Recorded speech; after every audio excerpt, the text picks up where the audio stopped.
আসসালামু আলাইকুম। আমি আব্দুল্লাল মাহমুদ, সহকারী শিক্ষক, কুমিল্লা মডার্ন হাই স্কুল। আজকে আলোচনা করব অষ্টম শ্রেণীর বিজ্ঞান চতুর্থ অ্যাসাইনমেন্ট নিয়ে। চতুর্থ অ্যাসাইনমেন্টে অষ্টম শ্রেণীর বিজ্ঞান বিষয় দেওয়া হয়েছে। এখানে যে অধ্যায়টা আলোচনা করা হবে সেটা হচ্ছে ষষ্ঠ অধ্যায়, পরমাণুর গঠন। পরমাণুর গঠনে আমরা যে অংশটুকু আলোচনা করব সেটা হচ্ছে কি, পারমাণবিক সংখ্যা, ভর সংখ্যা এবং আইসোটোপ। তোমাদের অ্যাসাইনমেন্টের মধ্যে দেখা গিয়েছে একটা সৃজনশীল প্রশ্ন দিয়েছে। প্রশ্নটা কি দেখো, মৌল XYZ, পারমাণবিক সংখ্যা 17, 11, 6, তারপরে ভর সংখ্যা 35, 23, 14।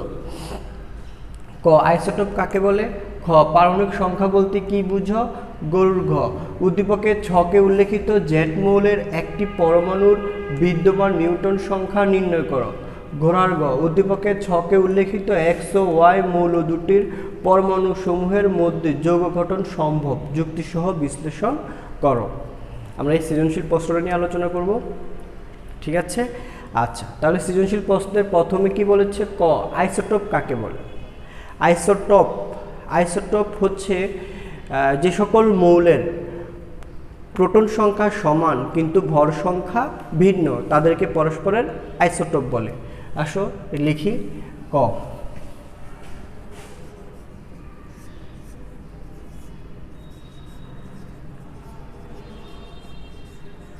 আইসোটোপ। আইসোটোপ কাকে বলে? অনেকে বুঝে গেছো, যে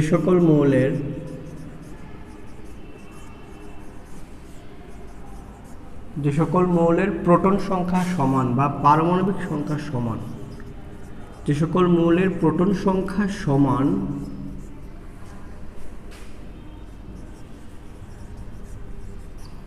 কিন্তু ভর সংখ্যা ভিন্ন,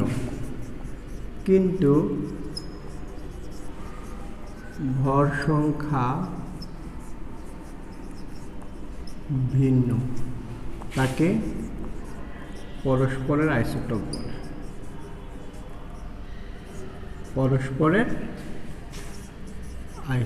বলে।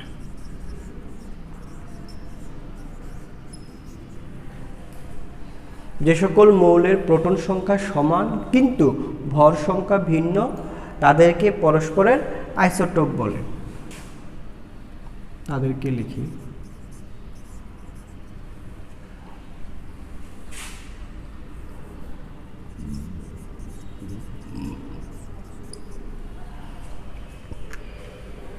উদাহরণ,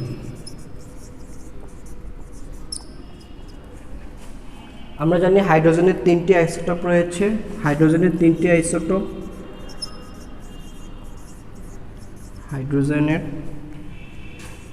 আইসোটোপ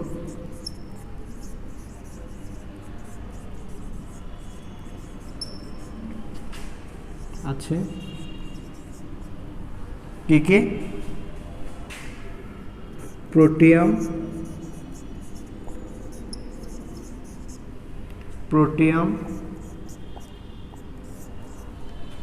ডিউটেরিয়াম,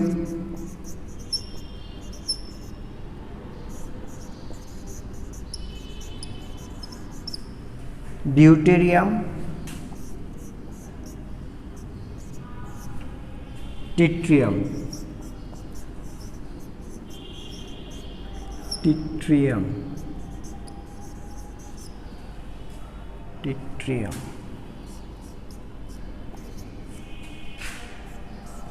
হাইড্রোজেনের 3টি আইসোটোপ, প্রোটিয়াম, ডিউটেরিয়াম, ট্রিটিয়াম। তাহলে আমরা কি লিখলাম দেখো? আইসোটোপ, যে সকল মৌলের প্রোটন সংখ্যা সমান কিন্তু ভর সংখ্যা ভিন্ন, তাদেরকে পরস্পরের আইসোটোপ বলে। উদাহরণ, হাইড্রোজেনের 3টি আইসোটোপ কি কি? Protium, deuterium, tritium. হাইড্রোজেনের বাম দিকে নিচের অংশে দেখো 1, 1, 1, এগুলো হচ্ছে প্রোটন সংখ্যা বা পারমাণবিক সংখ্যা, আর উপরে হলো ভর সংখ্যা। বাম দিকে উপরে দেখো, এখানে এই প্রোটিয়ামের ক্ষেত্রে হাইড্রোজেনের উপরে 1, এখানে 2, এখানে 3, ভর সংখ্যাগুলো পরিবর্তন হচ্ছে। তাহলে এগুলো হচ্ছে পরস্পরের আইসোটোপ, ঠিক আছে? আচ্ছা, তাহলে দেখো পারমাণবিক সংখ্যা কাকে বলে? আশা করি আইসোটোপ সবাই বুঝতে পেরেছো। তারপরে সৃজনশীল প্রশ্নের খ সলিউশন করছি। পারমাণবিক সংখ্যা বলতে কি বুঝো? পারমাণবিক সংখ্যা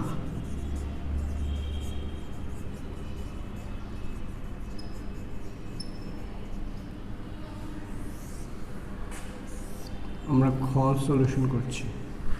পারমাণবিক সংখ্যা কাকে বলে? কোনো মৌলের, এটা একটা মৌল, এটা হচ্ছে তার সেন্টার, কেন্দ্রের মধ্যে কি থাকে তুমি জানো, প্রোটন আর নিউট্রন থাকে। কোনো মৌলের নিউক্লিয়াসে বিদ্যমান প্রোটন সংখ্যা হচ্ছে তার কি পারমাণবিক সংখ্যা। বাইরে বিভিন্ন কক্ষপথে থাকবে ইলেকট্রন আর সেন্টারে থাকবে প্রোটন আর নিউট্রন। সেন্টারে নিউক্লিয়াস থাকে, নিউক্লিয়াসের মধ্যে প্রোটন আর নিউট্রন থাকে। তাহলে দেখো কোনো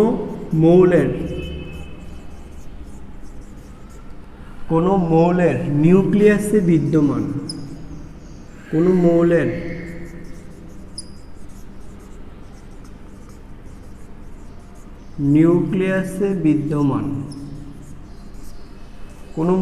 নিউক্লিয়াসে বিদ্যমান প্রোটন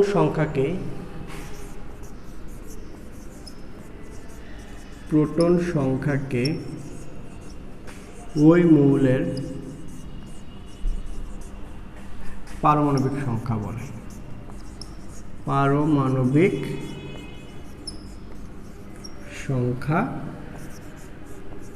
বলে। উদাহরণ দেওয়া যাক। উদাহরণ মনে করো আমরা বোরন পরমাণুর কথা বলি। বোরন পরমাণু, বোরনের প্রতীক হচ্ছে বি। বোরন পরমাণুতে প্রোটন সংখ্যা, বোরন পরমাণুতে প্রোটন সংখ্যা কত? বোরন পরমাণুতে প্রোটন সংখ্যা কত? 5। বোরন পরমাণুতে প্রোটন সংখ্যা 5। তাহলে বোরন পরমাণুর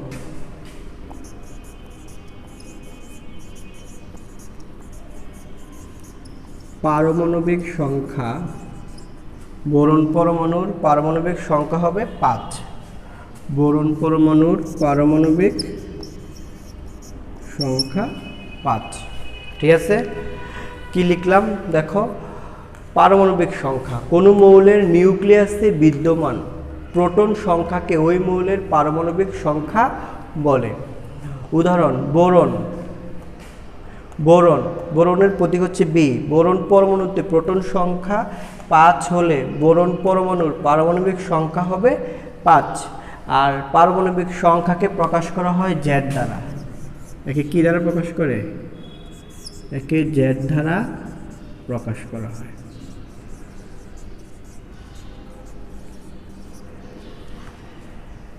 আচ্ছা, ক্লিয়ার?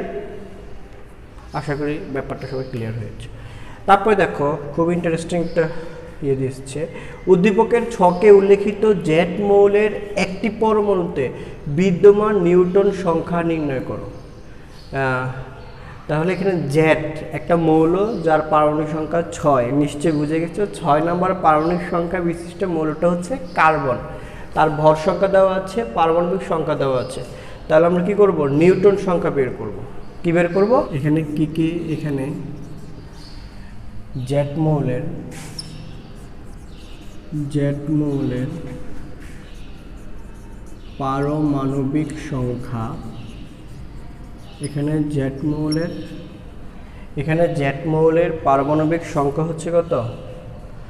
জেড মৌলটার পারমাণবিক সংখ্যা 6। তাহলে সুতরাং মৌলটি হলো কার্বন। মৌলটি হবে কার্বন। কার্বনের প্রতীক হচ্ছে সি। কার্বনের প্রতীক কি? কার্বনের প্রতীক হচ্ছে সি। আচ্ছা, এখন আমাদের কি করতে হবে? জেড মৌলটির একটি পরমাণুতে নিউটন সংখ্যা কত এটা বের করতে হবে। তাহলে জেড মৌলটির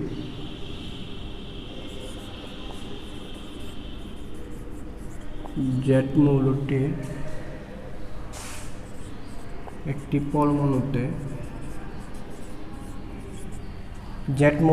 একটি পরমাণুতে বিদ্যমান নিউট্রন সংখ্যা কত হবে?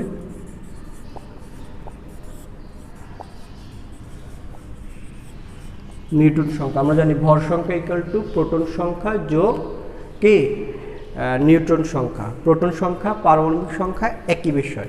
তাহলে নিউটন সংখ্যা থেকে আমরা নিউটন সংখ্যা কীভাবে বের করব? ভর সংখ্যা থেকে পারমাণবিক সংখ্যা বিয়োগ করে দাও। ভর সংখ্যা বিয়োগ পারমাণবিক, ভর সংখ্যা বিয়োগ পারমাণবিক সংখ্যা। তাহলে ভর সংখ্যা কত? ভর সংখ্যা হচ্ছে 14 আর পারমাণবিক সংখ্যা হচ্ছে 6। তাহলে কি হবে? 14 থেকে 6 গেলে 8। তাহলে জেড মৌলটির একটি পরমাণুতে বিদ্যমান নিউটন সংখ্যা হচ্ছে 8টি। ঠিক আছে হবে। দেখো এক্স ও ওয়াই মৌল দুটি কি এটা বের করব। এক্স মৌলটির পারমাণবিক সংখ্যা 17, ওয়াই মৌলটির পারমাণবিক সংখ্যা 11। পারমাণবিক সংখ্যা 17 বিশিষ্ট মৌলটি হচ্ছে কি ক্লোরিন। পারমাণবিক সংখ্যা 11 বিশিষ্ট মৌলটি হচ্ছে সোডিয়াম। তাহলে আসো এক্স মৌলটির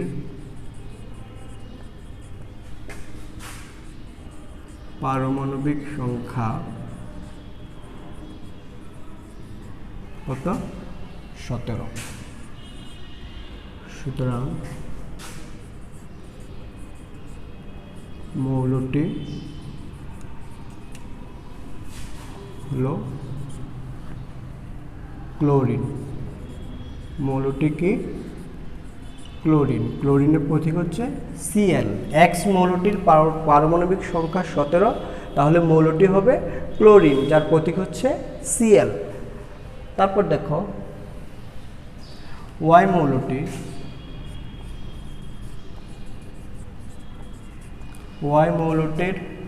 পারমাণবিক সংখ্যা 6। ওয়াই মৌলটির পারমাণবিক সংখ্যা 11। ওয়াই মৌলটির পারমাণবিক সংখ্যা হচ্ছে কত? 11। ওয়াই মৌলটির পারমাণবিক সংখ্যা 11। তাহলে কি হবে? ওয়াই মৌলটির পারমাণবিক সংখ্যা যদি 11 হয়, সুতরাং মৌলটি কি হবে? কেউ বলতে পারবে? হ্যাঁ, ভেরি গুড, অনেকে পেরেছ। সুতরাং মৌলটি হলো সোডিয়াম। মৌলটি কি? মৌলটি হচ্ছে সোডিয়াম, যার প্রতীক হচ্ছে Na। মৌলটি হচ্ছে সোডিয়াম যার প্রতীক হচ্ছে কি? Na। ঠিক আছে। আচ্ছা, এখন দেখো সোডিয়াম, আমরা ক্লোরিন এবং সোডিয়ামের ইলেকট্রন বিন্যাসটা একটু লিখি। সোডিয়ামের ইলেকট্রন বিন্যাস দেখো,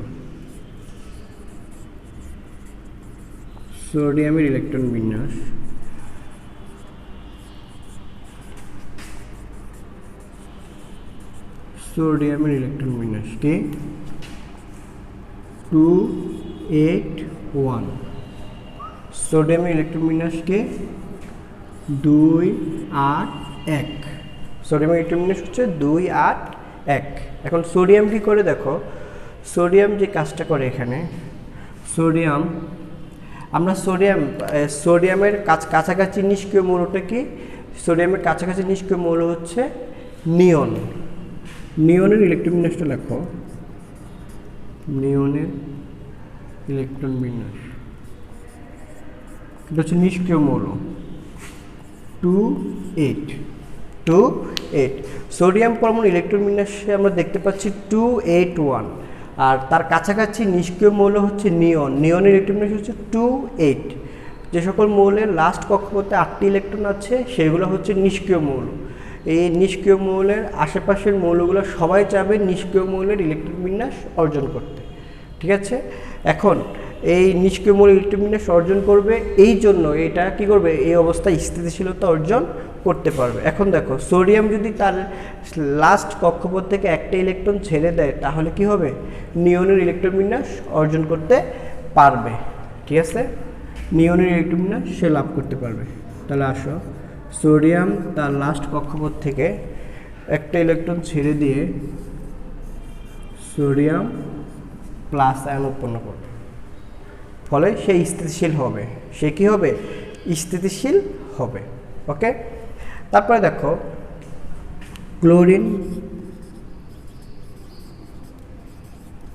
ক্লোরিনের ইলেকট্রন বিন্যাস দেখি।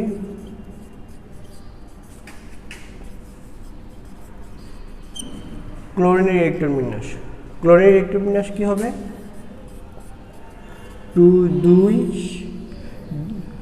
2 8 7। ক্লোরিনের কাছাকাছি নিষ্ক্রিয় মৌল হচ্ছে কি? ক্লোরিনের কাছাকাছি নিষ্ক্রিয় মৌল হচ্ছে আর্গন। তাহলে আর্গনের ইলেকট্রন বিন্যাস লেখো। আর্গনের ইলেকট্রন বিন্যাস AR 2 8 2 8 8। ক্লোরিনের ইলেকট্রন বিন্যাস হচ্ছে 2 8 7। এখন আর্গনের ইলেকট্রন বিন্যাস হচ্ছে কি? 2 8 8। এখন ক্লোরিন যদি তার শেষ কক্ষপথে আরেকটি ইলেকট্রন গ্রহণ করতে পারে, তাহলে সে কি করবে? তার কাছাকাছি নিষ্ক্রিয় মৌলের ইলেকট্রন বিন্যাস অর্জন করতে পারবে। আর নিষ্ক্রিয় মৌলের আর্গনের ইলেকট্রন বিন্যাস অর্জন করার মাধ্যমে সে স্থিতিশীলতা অর্জন করতে পারবে। এজন্য ক্লোরিন কি করবে? এই যে সোডিয়াম যে ইলেকট্রনটা ছেড়ে দিল, সে এই ইলেকট্রনটা গ্রহণ করে ঋণাত্মক আয়ন অর্থাৎ অ্যানায়নে পরিণত হবে। দেখো, ক্লোরিন একটা ইলেকট্রন গ্রহণ করে কি করবে? Cl আয়ন উৎপন্ন করবে। তাহলে ক্লোরিন একটা ইলেকট্রন গ্রহণ করে ক্লোরাইড অ্যানায়ন উৎপন্ন করলো, আর সোডিয়াম একটা ইলেকট্রন ছেড়ে দিয়ে সোডিয়াম ক্যাটায়ন উৎপন্ন করলো। এই সোডিয়াম প্লাস এবং ক্লোরিন মাইনাস, ক্যাটায়ন এবং অ্যানায়ন বিপরীত আধান বিশিষ্ট হওয়ায় এরা পরস্পরকে কী করবে? এরা পরস্পরকে আকর্ষণ করবে এবং আকর্ষণ করে এরা যৌগ গঠন করতে সক্ষম হবে। তাহলে আসো, sodium plus chlorine minus sodium chloride. তাহলে আমরা বলে দেব উদ্দীপকের ছকে উল্লেখিত X ও Y মৌল দুটির পরমাণু সমূহের মধ্যে যৌগ গঠন সম্ভব, এটা এভাবে ব্যাখ্যা করে দেব। ঠিক আছে? আচ্ছা, সোডিয়াম প্লাস ক্লোরিন মাইনাস, এদের মধ্যে স্থির বৈদ্যুতিক আকর্ষণ বল বিদ্যমান থাকবে, এরা পরস্পরকে আকর্ষণ করে সোডিয়াম ক্লোরাইড। এরপরে তোমরা এগুলার ইলেকট্রন বিন্যাসগুলো ডায়াগ্রামের মাধ্যমে দেখাতে পারো। ঠিক আছে? আচ্ছা, আশা করি সবাই বুঝতে পেরেছ। সবাই ভালো থাকো, সুস্থ থাকো। আজকের জন্য ক্লাস এখানে রাখছি। আল্লাহ হাফেজ।